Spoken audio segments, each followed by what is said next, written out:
But I'm going to pass this over to James, and then you're going to do the introduction, right? Yes. Hello, everybody. My name is James Robinson. I am Lisa Robinson's son, and jumped in here to be the moderator for our conversation today. Um, and I'm just going to share a little bit about my mom before she talks, and then Lisa Robinson's journey into studying wild bees began with a natural science illustration class. Um, Designing a xeric native garden brought wild things into the yard, and she was soon taking photos of the visitors, especially birds, and then focused on bees. After doing an illustration of an agapostemon, she met Dr. Don Rolfs and volunteered to sort his bumblebees, naively thinking sorting by color patterns looked easy. She soon took both of Lincoln Best's 2019 bee courses and lucked out by joining the Oregon Bee Atlas just as it went online due to COVID. She has earned her Master Melitologist Apprentice certificate and is working on the Journey level. She is one of the founders and current board member of WaNBS. She can't seem to stop looking for wild bees wherever she goes anymore. And just from a personal note, I've watched my mom get more and more into bees over the last quite a few years, and it is clearly an incredible passion for her. She spends more time looking at bees than pretty much doing anything else, and you can find her when you come to the house in the garden with the largest camera possible, zoomed as close as possible to bees. So she's did an amazing job learning about all of this over the past couple of years, and it's been really fun as her son to watch her gain all of this expertise and start sharing it with people all over the Northwest. And that's about it. Well, Mom, take it away.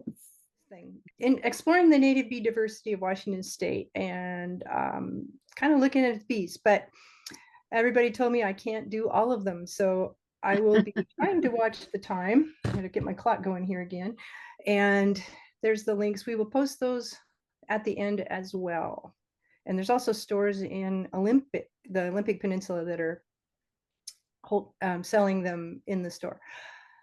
The poster, I had to sit down and really work on this. I started over again at midnight, so we'll bear with me if anything goes crazy.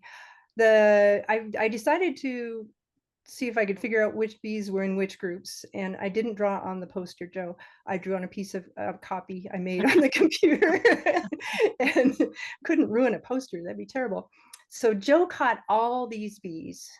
Let's go back. Can I go back just a minute? Is that one back? You can see the poster better there, so just ignore the links. He caught all these bees, and most of them are from around his house in Tenino, which is just remarkable. So talking about diversity, what did he do that brought all these bees into his own yard and land? Whoops, that didn't work. Yeah, it did. There we go. I got to go with Joe to the Nomia melandri site last year, and he stayed overnight at my house. And so that may be Nomia there on the table. He has an amazing process. Every bee on that poster is a live portrait. I don't think anybody else does that. And so kudos to you, Joe, for inventing this process, I think.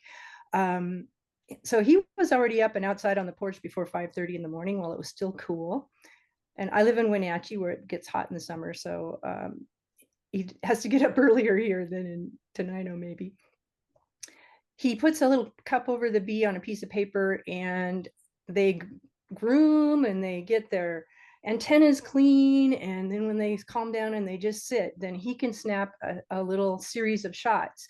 And if you think of them as like a pancake, you pile them up, turn them sideways, and the edges of the pancakes are in focus. And when you stick them all together, you get one big pancake that's in focus. And so all the bee pixels will show and be in focus.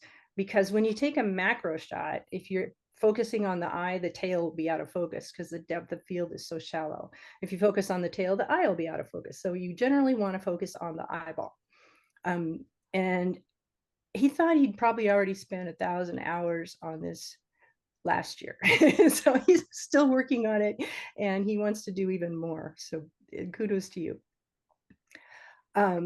Joe has an amazing yard. I have yet to visit. Someday I'm going to be there. And he has a pollinator garden, and he also has big maple trees growing all over, and they have 10 acres. So they have a lot of forest. Mm. And he's also on the end of the glacial till in the South Sound. So, well, maybe not the end. He's in the glacial till. Let's put it that way. It was a big, huge glacier. And so he has really good drainage, and in certain places he can definitely grow some east side plants as long as they can tolerate wet feet for a little while in this wintertime. And he can grow some Mediterranean plants. And here he's glued to the globe mallow up at Derby Canyon Natives, which he occasionally comes and visits and brings home plants to try. And that's where we got a diadasia that didn't have pollen glued all over her body. So that was pretty cool. So back to the poster, we have these families, and if you're new to bees, they're not going to mean much to you, but I'm going to tell you a little bit about each one. So Andrenidae, Halictidae, Apidae, Callididae, and Megachilidae, and that is not in the correct taxonomic order. So we are doing it poster style today.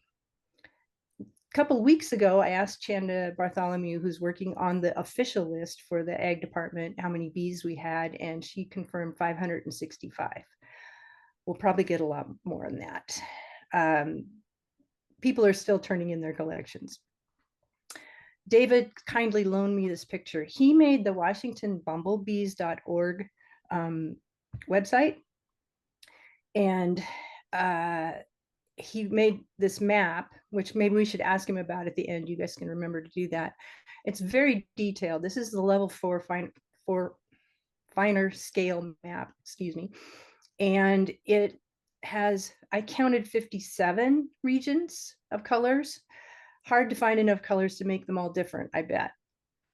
And if you don't know about Washington, the part of Washington that was over here by Spokane used to be the edge, and these pieces glommed on, coming up out of the ocean or being pushed up, or lava flowing in this area and all the way down into Oregon, and then the mountains growing and more things being scraped up off the ocean. This whole section, the North Cascades, is one big chunk, and we have a batholith that's batholith.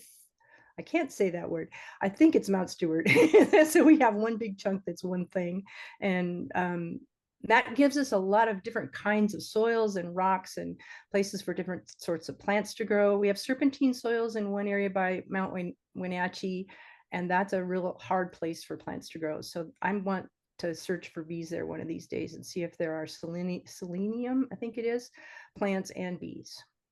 And then here's the level 3, a coarser level, and he was talking about making seed mixes eventually. So we would break it up into bigger groups for that and try to make seeds that would grow here that would be different from seeds that would grow out here where it's much wetter, much drier, that kind of thing.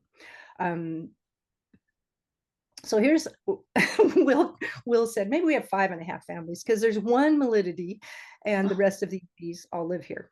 And we got to find some more of those things. And then the 7th bee family is Stenotrididae, which is only found in Australia. So all the rest of the world has 6. And there's, oops, it went, whoa, back. Am I going backwards or forwards? There we go. Sorry. There is another division that's useful, that we have short-tongued bees and long-tongued bees. And I think I went too fast. There we go. So the ones on the left are short-tongued bees, and the ones on the right are long-tongued bees. So you only have to remember that 2 are different: the megachilids, the leaf cutters and mason bees, and the apidae, which is honeybees, bombus. We'll get there. So the difference, think about it, if you have a little face and a short tongue, what kind of flowers could you eat versus if you have a long, deep tongue? You're going to not be able to get into deep tubes unless you're a teeny tiny bee if you have a short tongue. And long-tongued bees would only be able to access the long, deep tubes unless there's something like a carpenter bee, which cuts a hole in the side and sneaks the drinks out the edge. So there's the little tongue on one, and here's a long tongue on a bigger bee. I think this is Andrena, but there's not enough really to tell. It's one of Dawn's pictures that I borrowed. So the subdivision doesn't have anything to do with the length of the tongue. Oddly enough, you can have a short, long tongue bee and a long, short tongue bee. It's more to do with those little segments right in here, the labial palps. So these are all about the same size, and these are too long, too short. And here is a little faced bee, the short tongue bee, Maybe a Coletidae. It's got nice white stripes and the face kind of goes together, or maybe an Andrena. I can't see the wing vein that I need. So when bees fly, we're going to take a segue off here to the edge a little bit. When bees fly, they take on a positive charge, and flowers and the earth are negative. And so when opposites attract, the pollen can practically jump onto the bees when they land. They can also sense that another bee has been there and discharged the flower. So, or neutralized it, something happens that they can sense. So they have a different kind of sensory than us. But think of static electricity and how it zaps you. So you could tell if it wasn't there, I suppose. The bee in the middle was one I caught, or maybe one Joe caught. We both caught one last year, and she was covered in pollen. And you can see she's actually working on her face right here, trying to clean up a little bit. And after a while, pollen started just falling off of her in sheets. See these pieces? They're flat and stuck together. And she can't reach the top of her back. So that part's going to keep more pollen, which is a thing that flowers have learned, evolved to take advantage of. So that bee that we saw early on, the xylocopa with pollen on its back where it couldn't reach, the next flower has that stigma in that area or something, so it will pick up that pollen. And so I like to describe them. I think people don't know what powder puffs are anymore, so I now call them Swiffers, the way a Swiffer will pick up dust and hold on to it. But the bees are dry, the bees and the pollen are dry. And so if they bump into something, the pollen can get knocked off, and it will fall off if they lose their charge and don't get home fast enough too. But it helps them be really super pollinators. Okay, this is the top little section of the poster, and then I made it bigger so that you could actually see the bees. So there's only 2 Andrena, 1 perdita, and 1 Panurginus on the poster. I think that's very interesting, and I want to go to Joe's house in the spring and find more Andrenas. Or maybe somebody like David, who's closer, could do that. Andrenids have 2 subantennal sutures for the people that are a little further along in this path. And I know Gina got a kick out of what I called the rump mustache a couple months ago. And this is a really thick fringe and a plate. There's a mouthful. A plate is like a trowel. And so I wonder if this isn't a brush that kind of helps smooth the inside of the burrow along with the trowel. But I don't know. I'm just musing. And then the fovea, you can see on this little microandrena, it has white hairs that are like vertical eyebrows. And you can actually see the dip if you're looking over the top of the head from some angles. And it also sometimes can disappear if you're looking straight into the hairs. They're sort of laying down, but if you're at the right angle to look directly into them, then you might not see them, or they might look dark. So they're a little tricky that way. But every time you see those fovea like that in Washington, those are a female Andrena bee. They don't all have them, and they don't all have the this, but a lot of them do. So these 2 bees, a lot of Andrena are ready to go first thing in the spring. They come out right away. And so start paying attention to willows when they're in bloom. Don't think about willows as being a blooming pollinator plant, but they definitely are. And there are no kleptoparasites in this family. So we're going to talk about cuckoo bees at some point, but not now. A neat thing about mining bees, if you know about honeybees, the pollen carrying device is called a corbicula, also on bumblebees. And these guys have a corbicula on the back of their thorax. So right here, and sometimes you can see in the pictures in iNaturalist, I was looking for this picture, and you could see where the pollen is actually pressed together in funny little shapes when they fold their legs in to fly. They also have this clamshell kind of activity where they fold over a plant. So the anther is right up inside between the abdomen and the thorax, and maybe it's being pressed right into that corbicula. That would be pretty neat. And I love that I found a clam that was open, and it's Mark Robinson, who's from Okanagan and usually a bee person. So I thought that was pretty funny. Just because a bee is easy to recognize doesn't mean that you'll see one in the field or you recognize it. I suspect this is a very tiny bee. Look at those crazy bent mandibles and that wide clypeus. So bees don't have noses. We want to call them noses because they look like little puppy noses, but that is a clippus or clypeus. Link says clippus. I've always said clypeus, and I just went to the next page. Anyway, that is a bee that lives on miner's lettuce. So let's all be paying attention to miner's lettuce from now on, see if we can find some more of those. The little one on the right was from Vancouver, Washington.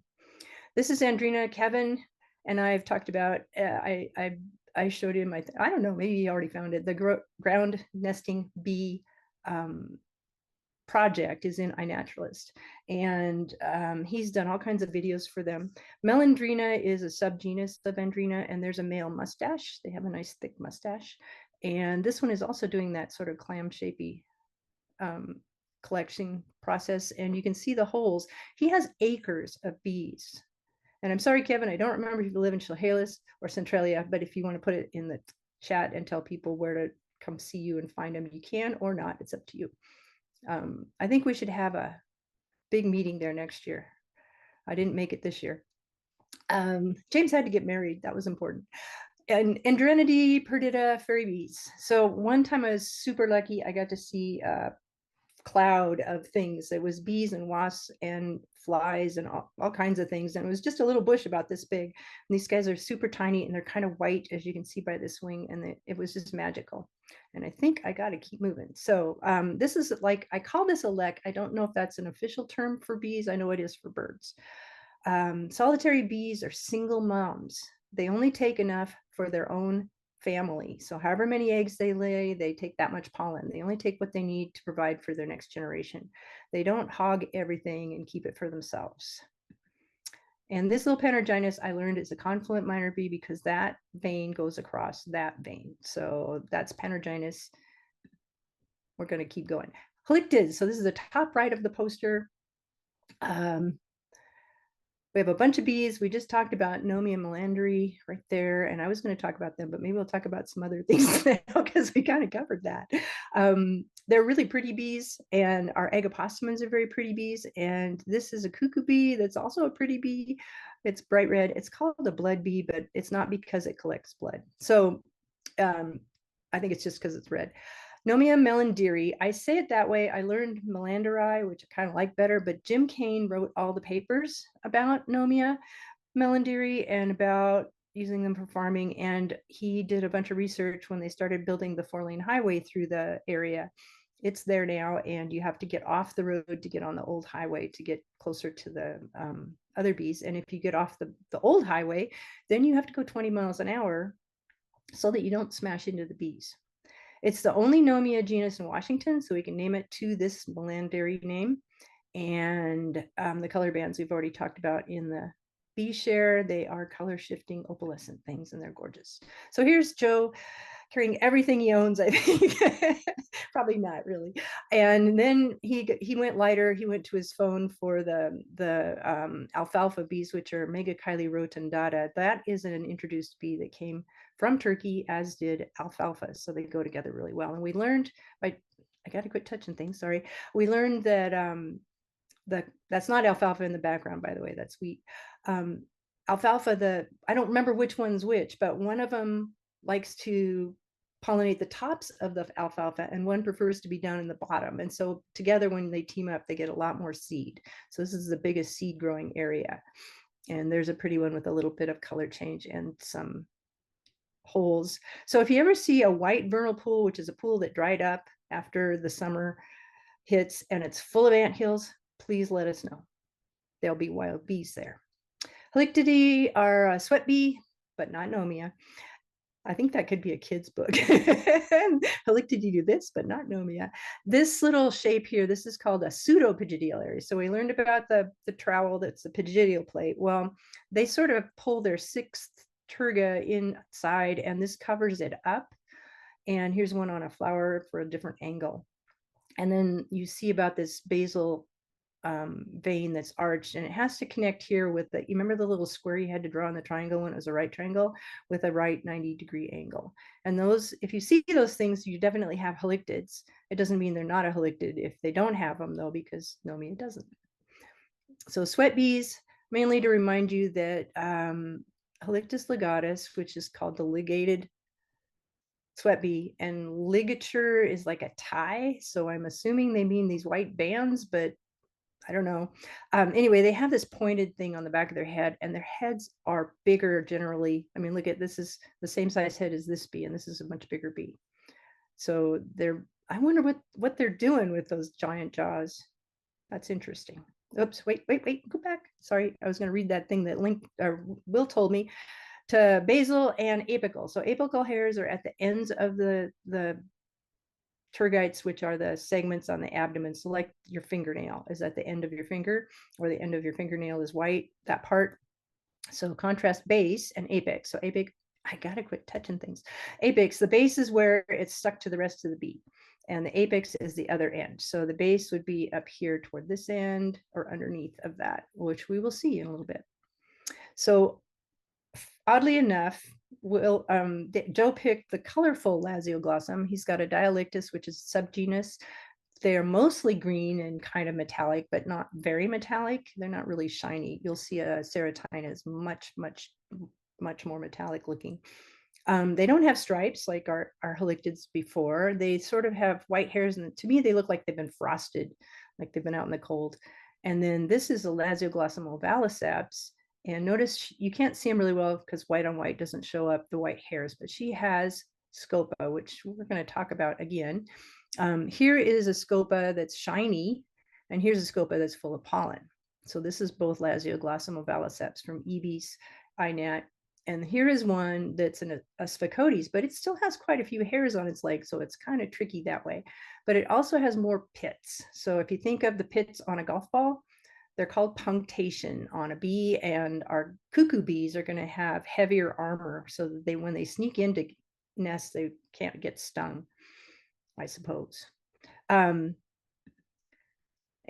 so this is a cuckoo bee. And also, please, if you are doing iNat and the iNat computer vision tries to tell you a name for a Sphecodes, please look at the map, because all of the ones that had names, I thought, oh, good, we're getting some species. And then I went and looked, and they were all east of the Mississippi. And there's like red dots on the whole east side of the US, and one dot in Washington for this bee that got named wrong.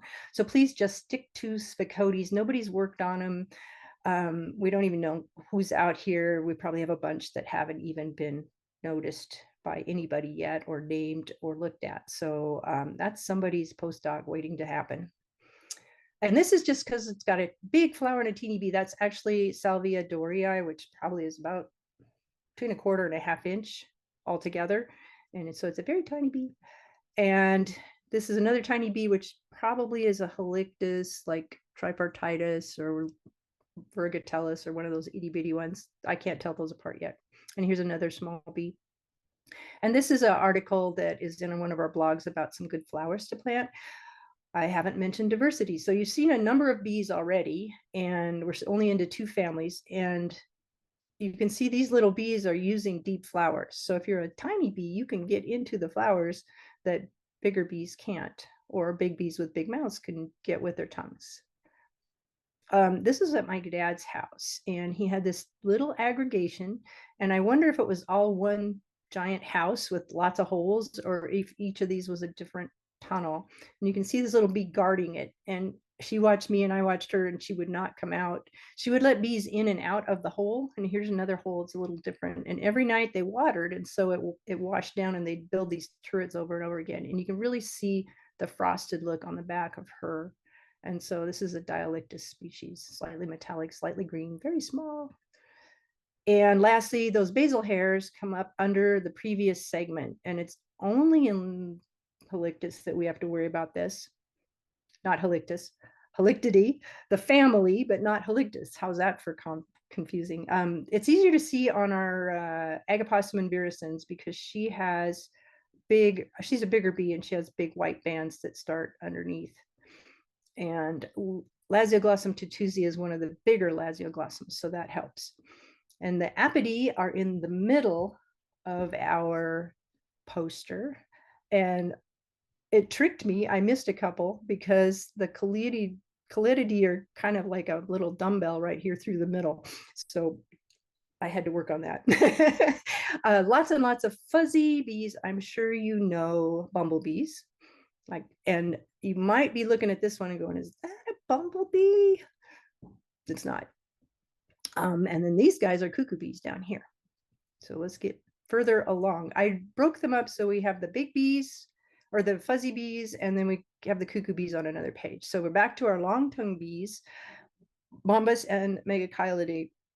I mean, not Bombus, I'm sorry, Apidae, the apid family, which is Apis mellifera. The honeybees in this family too. This bee is one that my mentor Don took a picture of. This is his picture, but he also took a picture of its back, and he put these little hands out like this, like little mittens, and they're like flat feathers. They go off the sides of the hands like hairs like this. And I saw that like that in Jane's photographs, and this might be the one that I figured out. I recognized the bee, and what made me most excited is that I knew the bee before John Asher got there. he's the expert. He has over 1 million identifications. I should look. It might be 2 million by now, for all I know. These are digger bees, Anthophora, Anthophora. You say tomato, I say tomato. I did find a bee pronunciation guide, and it's in Sam Drogy's Very Handy Bee Guide. And I put the page number on the link that James is probably adding somewhere. So you can look up the name of the guide too. Anyway, this is an Anthophora because of the yellow face. This is a female, so she doesn't have a yellow face, only the males. And bumblebees never have yellow integument. They only have black, and then they have different colored hair. So you'll never see a bumblebee with a yellow nose. And if you can watch or haven't watched my Garden of 1,000 Bees, there's an Anthophora fanning. They usually have hairs on their middle legs. This one doesn't seem to.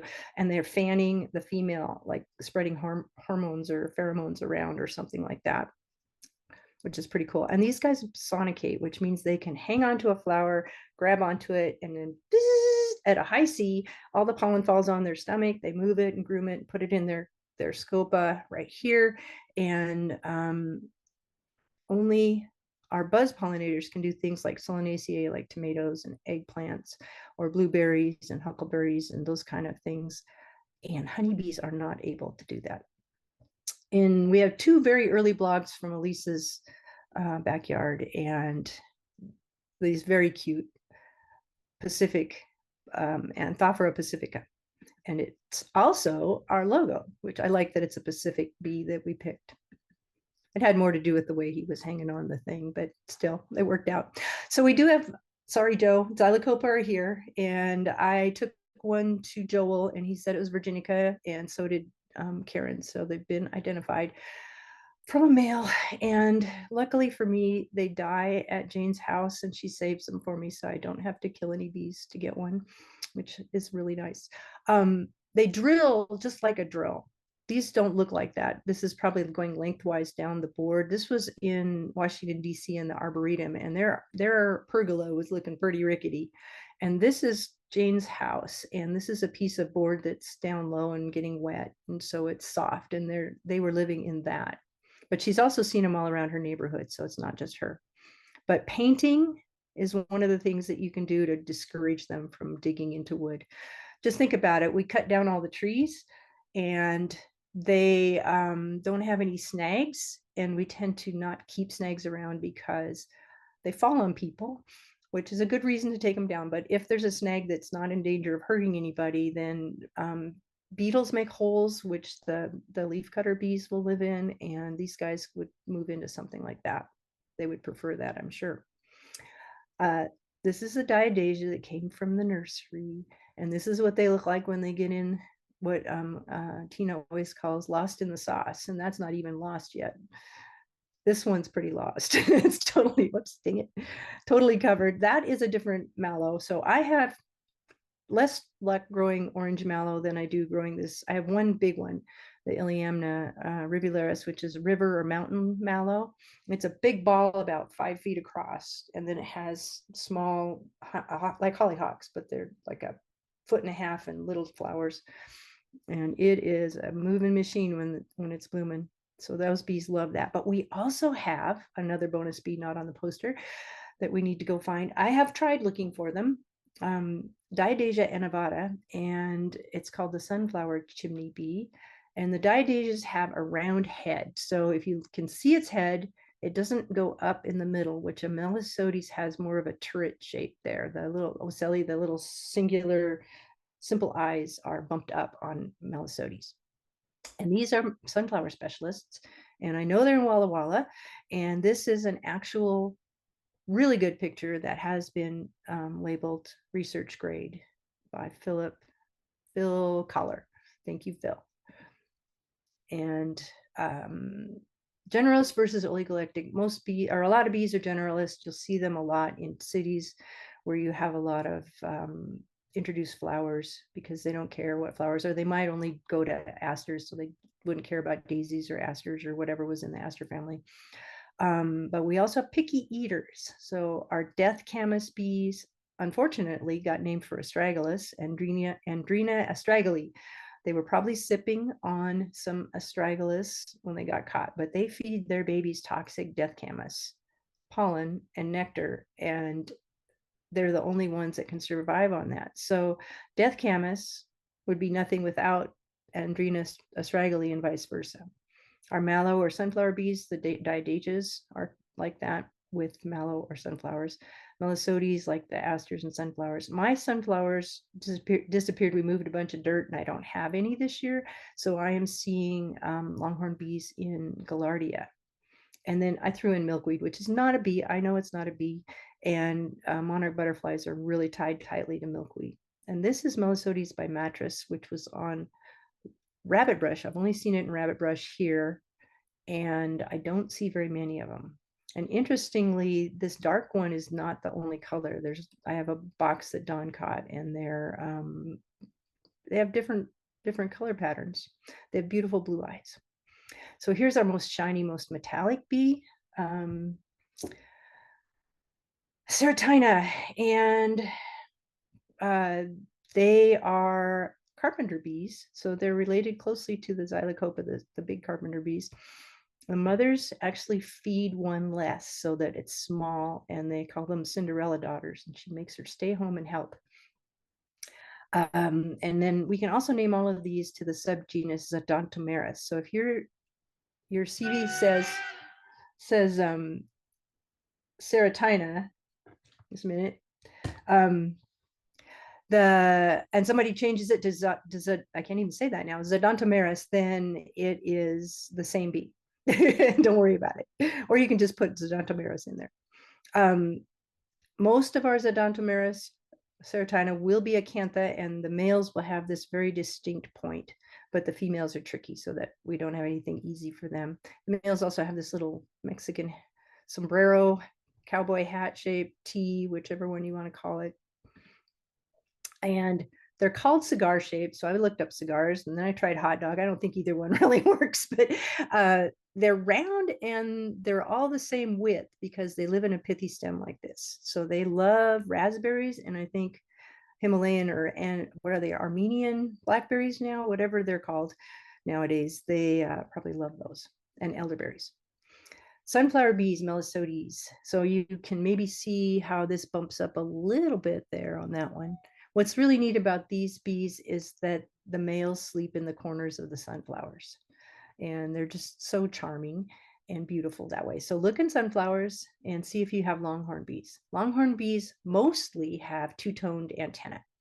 Microsticta, I was talking to Tina, and she looked up all of her pictures, and she sees those as early as June, at the last week of June. And I was thinking I see Eucera till 2 weeks into July, and Melisodes might start that early. So mine overlap over here in July more, and over there in the west side, they come out a little earlier. But Microsticta has black antenna like a Eucera, so it's trying to confuse people. No, not really. It's just living his life, right? So kleptoparasites, I mentioned briefly, means parasite by theft. What they do is they sneak into another bee's nest and lay eggs. They've decided they don't need to bother with collecting pollen or building a tunnel or carrying home leaves or any of that stuff. They look kind of waspy. They have more armor, that punctated surface, and you can see oppressed hairs even on this nomata. They have some extra coating for protection, and they don't collect pollen. You will see them drinking drinking nectar more than anything. Mine really like culinary thyme. I have a lot of them when I have my time. So I sorted the cuckoo bees out of the Apidae group. There are a lot of cuckoo bees in this group, and they don't look like the other fuzzy bumblebees and digger bees and things like that. 3 of these are nomata, right? Oops, this one, and this one, the party bee with the multicolors. And then we have Triepiolus and Epiolus, which are more closely looking aligned. Keep going. So there's our nomata. They host the bees that they prey on or parasitize. Andrena, also some Lasioglossum and Melita. I don't think they're own Apidae family, but I should have taken that out of there because I don't know for sure. If you see a bee flying along the ground, look around because there might be an Andrena aggregation close by and they can smell it and they're looking for that bee. So you might see the bees and the parasites. And I put this in here mostly because they have smiley faces on their back, which I think is just crazy weird. Here's this bee that parasitizes other bees and it has a smiley face. Like, what's up with that? And Epiolus, we had the, oh, they're coming on later. They're down here. Whoops, yep, back. They're coming on right there. So there's a neat blog about Epiolus amelia, which is a new bee. And Lisa Hill had the very first photos of it, and then she had to keep it secret. And so you can read about that in our blogs. And this is the little dumbbell shape that was the Coletidae. So there's much bigger. So Calides and Hylaeus, these are cellophane bees and masked bees. Masked bees have little spots. The females have usually more of a triangle shape along the eye, and then the males have a lot of color, white or yellow. Sometimes they have some extra dots here and there. They will be on small flowers, but mostly I find them in my hot tub. It's a blue vein trap for them, unfortunately. Bifid tongue in this group. So this is a family trait. Their tongue splits into a little Y shape and it's like a paintbrush. And then they use it to coat their tunnels with a cellophane-like substance. And then they also live in this amazing aggregation that Ingrid invited us out to see last year. And we went back this year. And last year we were there in July and they were busy doing their thing. And this year we were there in May and we were too early. And as the sea bluff erodes, pieces of, this is looking straight up, pieces of the cliff will fall off and then the nests are exposed. But these are old nests. These are not the new nests.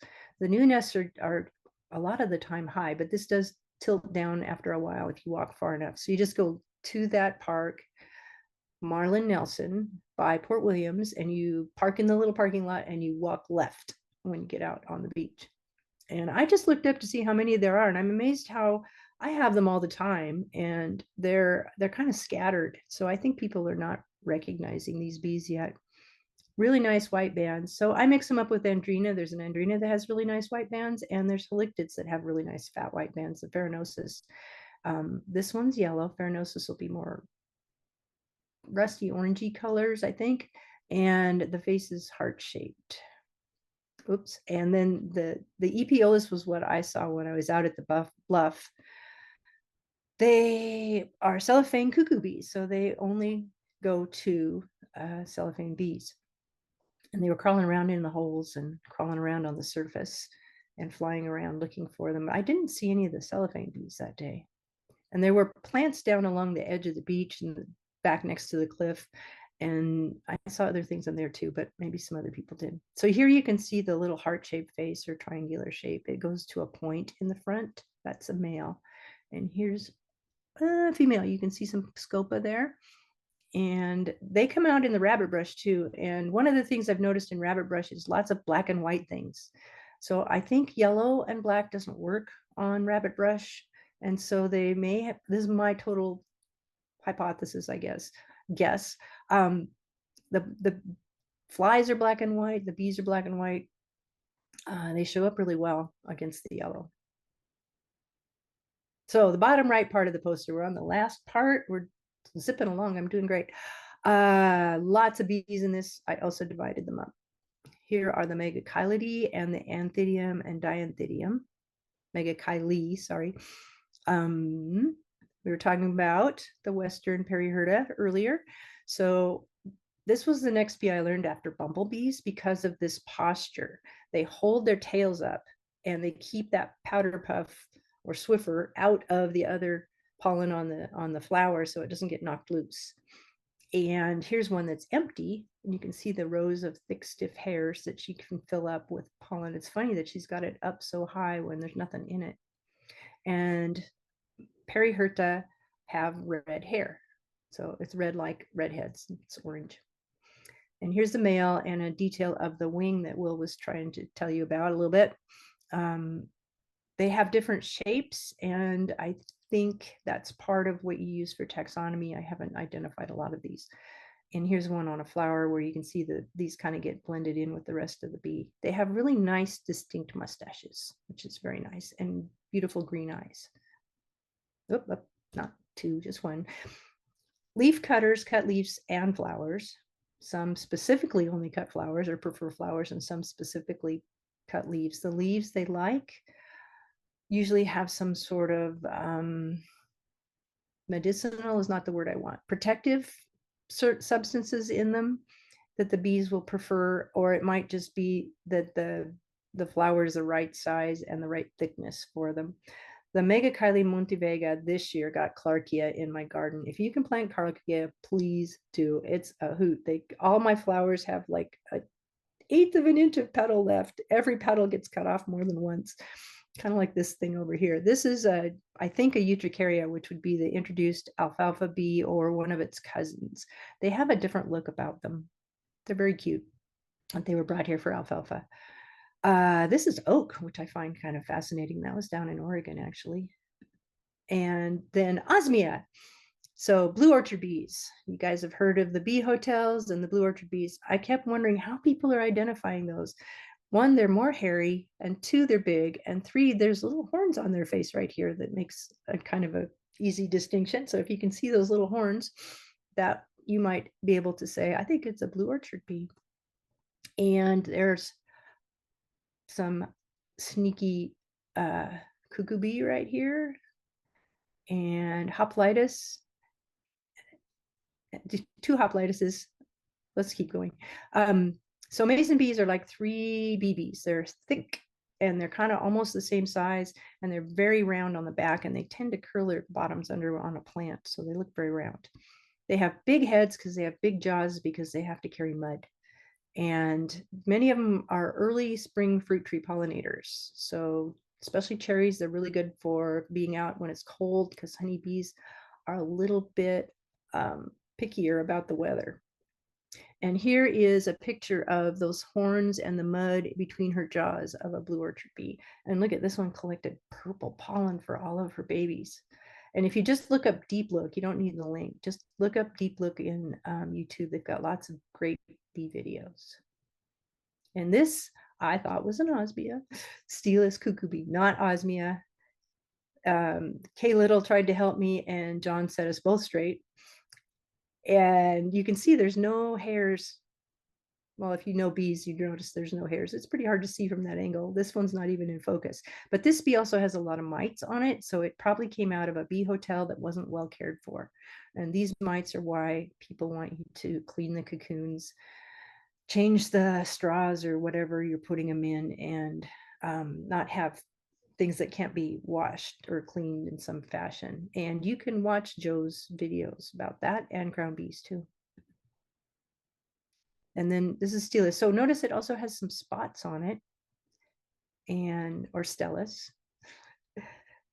And if you have high concentrations either of artificial nest cavities or really good high quality habitat, like Joe has 10 acres of trees, so he probably has some snags out there with beetle holes in them for them to live in. And I saw that on the forest above me. We went up when the spring beauties were blooming, and just stumps with holes in them, and I saw osmia using those. Here's a different kind of megachilid, Anthidium's a Carter bee. Anthidiums have 6 teeth on their mandibles, really like a saw. They gather trichomes, and they actually kind of carve them off the flowers like a sheep shear or a grass shears, those sideways, kind of an act. And then these guys, nope, I'm sorry. This one they have irregular spots, And the introduced ones have more solid, what would you call that? A smoother design, and it's more like each other. This one, for some reason, reminds me of the little dog that turned into an ottoman in Beauty and the Beast, because it's got all these like fringes around it, like an old grandma's ottoman would have. But these guys are bossy. They're bigger than the females. They'll come right up in your face. They actually will bop into people, and they also have a prong under their abdomens, which is said to be able to behead honeybees. I have not seen this. I've not found anything showing it. I haven't looked real hard either to tell the truth. But they're very bossy bees. Now, you have to remember always, all male bees, if you learn to tell the difference, they also always have, males are odd and females are even. So they always have 13 segments if you count the scape and the pedicel. But if you count from here out, it's 11. And they always have 7 on their abdomens, although the ones like this that curl them under make it hard to see them. Females will have 10 and 6. Of course, you can't count that on a moving bee very well, but if you take a picture, you can. Or if you look at iNaturalist and help ID people, so people, ID bees, excuse me, and see her stripes are kind of the same way. They're solid. They're not broken and odd shaped the way native bees are. And dianthidiums have the similar irregularity. They look very wasp-like, except that they're very thick, like a osmia, that chunky look. And Ingrid found a piece of lava. She went and camped at Vantage, and she found a piece of lava with holes filled with little rocks. And these bees glue pebbles together, and the fact that it's using a rock to hold its nest is really interesting. Only, she said, oh, so far only 3 spiders have come out. So I don't know what's happening there, but it's really cool that she found it. How are you doing? I'm good. Prong-faced bee, we're going to add a few more bees. Excuse me. Prong-faced bee, these are really tiny. And there's only one Protosmia in North America. So just like Nomia melanderi, you can name all of them Protosmia rubiflorus. If you see this very pointy teardrop shaped head, I don't think they can actually fold their mandibles much, even though this is drawn that way. There's this little prong between, right there, that's it, between their mandibles. And that's why they're called prong-faced slender mason bees. I see them in Veronica in my yard. Here is another cuckoo bee. The sharp-tailed bee comes straight to a point like a really deep, sharp V. The males have a little wider abdomens, and they're armored with spines. I'm not sure why the males are armored this way unless it's to keep other males away. I guess that makes sense, because the females are the ones that go into the nests and have to fight their way out, maybe. And you can see she's really punctate. She really looks like a golf ball. And they parasitize megachilids here. And if this is Rufitarsis, then she's got red legs. I don't know if any other Coelioxys have red legs. That's what I don't know. But Coelioxys that is Rufitarsis and has red legs parasitizes Megachile paraherta. And this picture I put in because it shows the dots where the punctation is under the hairs, which is kind of hard to do on one side. Excuse me. Melitidae is our other bee. Pardon me. We have one of. So we got to find these bees. I got pictures. I saw this bee up at Christina Lake, and Bob wrote and asked me about it, and I gave him directions, and he managed to go out and back and hit the right time. I was there early in July. It was too early. The water has to go down so that the Lysomachia is growing up on the beaches. And when I was there, the beach was like a mat of 3 or 4 inch plants with only 2 flowers on the whole thing. And then as we were walking back, there were some flowers in some shrubbery. Excuse me, I'm gonna have to stop. And there was these flowers, there's 2 per stem. And when the bee catches onto them, the whole flower falls over like an umbrella, and it's really wimpy on its stem. And well, I'm gonna do it this way. My hand works better. And you can see the legs scrabbling under between the petals. The only problem was it was about this far from poison ivy, and so I did not stick my head in there or get a picture. And it was also a wilderness or natural area, and I wasn't Canadian, so I didn't want to be poaching bees. I wasn't allowed to poach or take or borrow. So I didn't even get a good picture because she went away and she didn't come back. They are carving open the cells or the oil making whatevers that are in the plant. They soak them up in their scopa, kind of like a basting brush picks up liquid. And you can see it's very easy to tell this bee because it's practically pure white against a solid black body. So that makes it easy to identify. It's not a very big bee. And there was one in Washington, caught, Will checked it for me, caught in 1882. It was named in 1938, or the name was made in 1938, which is part of the reason that there's some confusion. It was on a different Lysomachia species, and I looked that up, and it has 4 flowers instead of 2, so 4 versus 2, but otherwise it looks pretty much the same. So I think they just thought it was the same thing. They'll be up by the Kootenays and the border of Washington, below Christina Lake, if they're going to be anywhere. So if you're a kayaker or sup paddler and you know how to look for that flower, go look for those bees. I think that Jane said it was around Richland, and Link and Merrick and I have talked about Rooster Rock a lot, but I haven't been there yet. Okay, so why are there no honeybees on our poster? They're European, they're not native. They came with the first Americans because they went to Jamestown, actually. They wanted candle wax and they wanted sweetener. They didn't know what they were getting into, and so they wanted some comforts, I suppose, and light would be definitely one of those things. It's our most domesticated insect. It's very useful in agriculture, but one of the downsides of this bee, this and bumblebees both, use nectar to hold the pollen on their corbicula, which is a little kind of triangular spoon-shaped thing with hairs on the sides that holds onto that pollen. So all of this pollen is out of play. It is not going to pollinate anything. But the static electricity we were talking about, or the positive charge, their bodies will get covered with more pollen. And so that can fall off or get knocked into the flowers. And that does help with pollination. So that's a thing that honeybees can do that other bees can't.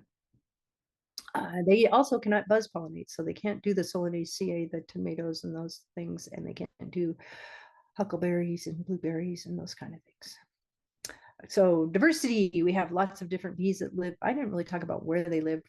We got to Nomia in the southeast of Washington, and the sea bluffs out at Port Angeles, and some things in the middle.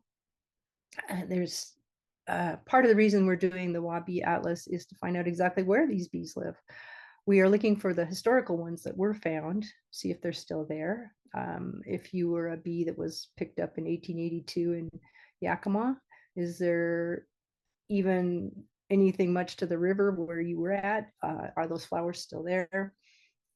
If you were from Tukwila, would all of your plants now be asphalt development, and those kind of things make a difference.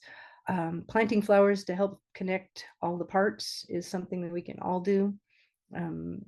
Will is especially adamant to point out that dirt is needed for bees to nest in. So they like the open, sunniest areas in your yard. And they need pithy stems or beetle tunnels for nesting tubes, or a bee hotel if you are willing to clean it. Now, those things help. When we have everything kind of all the same, everything's more vulnerable. And so there's lots of pieces to this puzzle that we can work on. So if you want more from Joe, I think Joe, my son probably put the links in already. These are places where he has talked and given talks, and also where his beautiful photography from a while ago. And I forgot to ask him if this is his favorite bee. That'll be my first question. And thank you, Joe. And let's wish him luck with finding more of the bee families and he wants to make a bigger poster with larger. I don't think more bees, I think bigger bees, but we'll have to ask him that. Isn't that a cute perdita? And so you can look at the poster while you ask questions. Thank you very much. Appreciate your coming tonight. Awesome. Thank you so much, Lisa. Mom.